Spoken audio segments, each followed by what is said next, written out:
Selamat pagi Bu, perkenalkan saya Dr. Nesa yang menjabat pada pagi ini. Dengan Ibu siapa Bu? Ibu Jingga dok, Kalau tahu umurnya berapa Bu? 54 tahun dok. Pekerjaannya sekarang apa Bu? Ibu rumah tangga saja dok. Baik Bu, jadi hari ini saya akan melakukan pemeriksaan reumatologi ya Bu, yang bertujuan untuk mengetahui apakah adanya tanda-tanda kelainan pada Ibu. Apakah Ibu bersedia? Bersedia dok. Oke. Baik, izin Bu, sebelumnya saya akan melakukan cuci tangan terlebih dahulu ya Bu. Baik dok.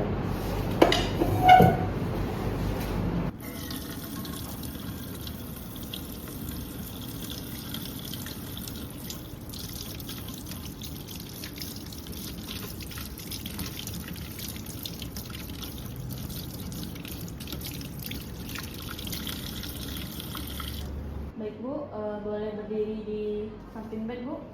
Baik dok. Baik Bu, sebelum kita melakukan pemeriksaan, Ibu boleh melepaskan pakaiannya terlebih dahulu Bu. Baik dok.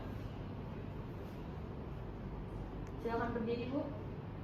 Baik, selanjutnya saya akan berdiri di samping kanan pasien. Baik, yang pertama saya akan melakukan penilaian pada gaya jalan pasien atau gait. Baik, selanjutnya saya akan memperhatikan dari postur dan cara jalan pasien. Baik Bu, boleh berjalan sepanjang 5-10 meter Bu. Lalu saya akan memperhatikan dari depan pasien, lalu dari samping, dan juga dari belakang. Baik Bu, boleh berbalik ke belakang Bu.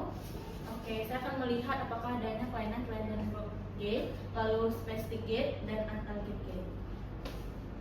Saya akan melakukan penilaian lengan pasien dengan melakukan inspeksi terlebih dahulu, yaitu memperhatikan di setiap sendi bagian ekstremitas atas apakah ada tanda peradangan seperti bengkak, kemerahan, maupun tanda-tanda peradangan lainnya yang terdapat di ekstremitas atas pasien.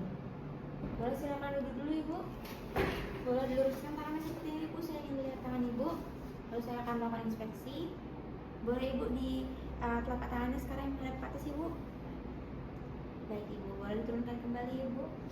Selanjutnya saya akan memberikan penekanan sekitar 4-5 kg di sendi-sendi jari pasien. Di sini Ibu, boleh tangannya saya pegang sebentar Ibu. Saya akan memberikan penekanan.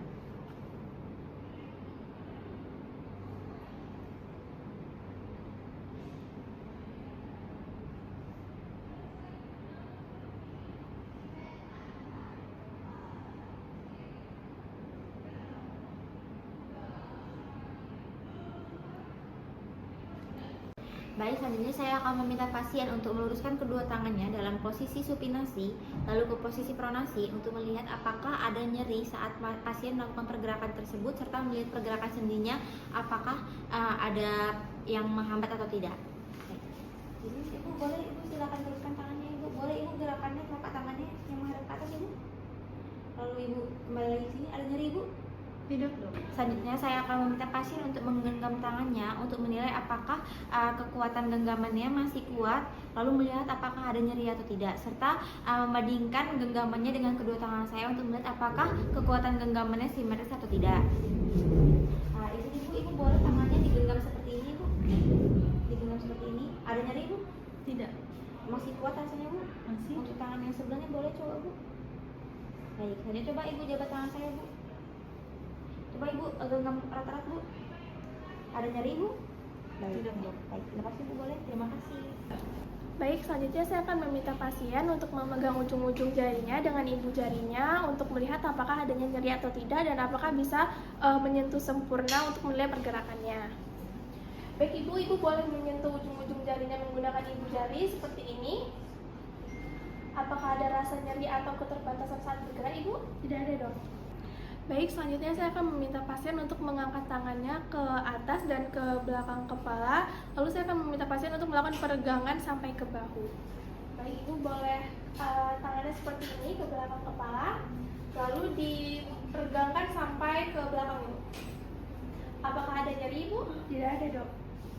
Baik, selanjutnya saya akan melakukan pemeriksaan pada tungkai pasien. Yang pertama saya akan memperhatikan apakah ada peradangan pada sendi-sendi tungkai pasien. Yang pertama itu saya akan melihat pada bagian artikulasi coxae, lalu genu, ankle joint, dan juga sendi-sendi jari.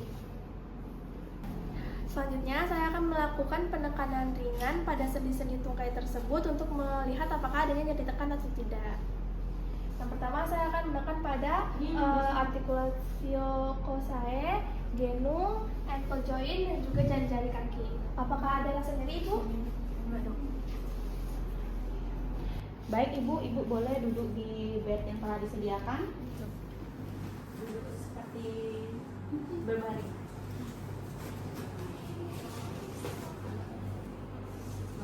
Selanjutnya kita akan melakukan penekanan pada sisi lateral dari artikulasi genunya seperti ini, dan kita palpasi di bagian sisi lainnya dan kita lakukan penekanan. Jadi seperti ini. Dan kita rasakan pada sisi yang lain. Nah, baik, di sini tidak ditemukan adanya balloon sign, berarti tidak ada efusi. Baik, selanjutnya saya akan memperhatikan tonjolan pada otot quadriceps femoralisnya normal atau tidak. Nah, jadi di sini kita lihat di bagian atas dari patelanya. Nah, di sini untuk tonjolannya normal. Baik, selanjutnya Ibu boleh berbaring, Ibu. Kita akan melakukan pemeriksaan selanjutnya. Oke, baik. Nah, pemeriksaan selanjutnya kita akan mengangkat kaki pasien ke atas dengan menggunakan tangan kanan. Nah, kita angkat 90. Selanjutnya kita lakukan tegak lurus 90 derajat dengan tangan telapak tangan kiri kita pegang di bawah siku, di bawah lutut pasien. Nah, kita lanjutkan itu dan kita gerakkan dari atas ke bawah. Nah, seperti itu. Baik, dari pemeriksaan tadi tidak ditemukan adanya krepitasi. Baik, selanjutnya kita akan memperhatikan pada tendon Achillesnya apakah ada ruptur atau tidak. Ibu boleh berdiri lagi, Ibu. Berdiri. Kita lakukan inspeksi pada tendon Achillesnya, itu pada bagian belakang. Ibu boleh ngadap ke sana. Baik, izin ya Ibu, kita angkat sedikit. Nah, kita perhatikan pada tendon Achillesnya pada sekitar sini. Nah, baik, di sini tidak ditemukan adanya ruptur tendon Achilles. Nah, jika ada ruptur tendon Achilles itu berarti menandakan adanya pengumpulan otot di betis seperti itu.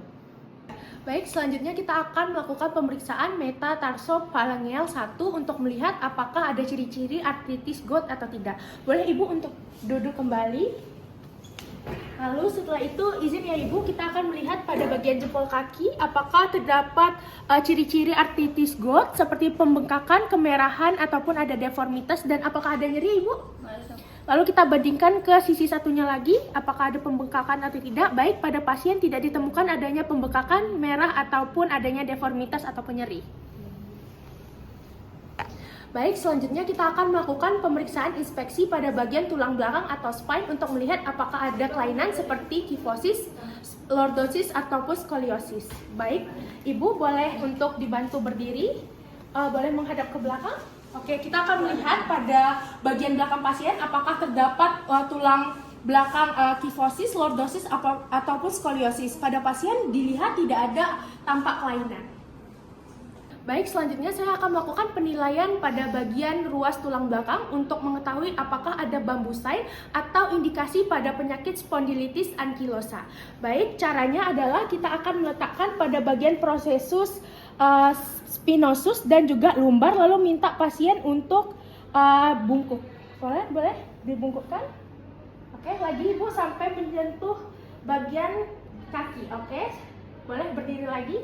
Baik, pada pasien terlihat bahwa ketika pasien membungkuk terdapat penambahan 1 cm ataupun lebih, menandakan bahwa tidak ada indikasi pada penyakit spondylitis ankylosa. Baik, dari awal pemeriksaan kita akan selalu membandingkan dari kanan dan kiri. Baik, selanjutnya kita akan mencuci tangan.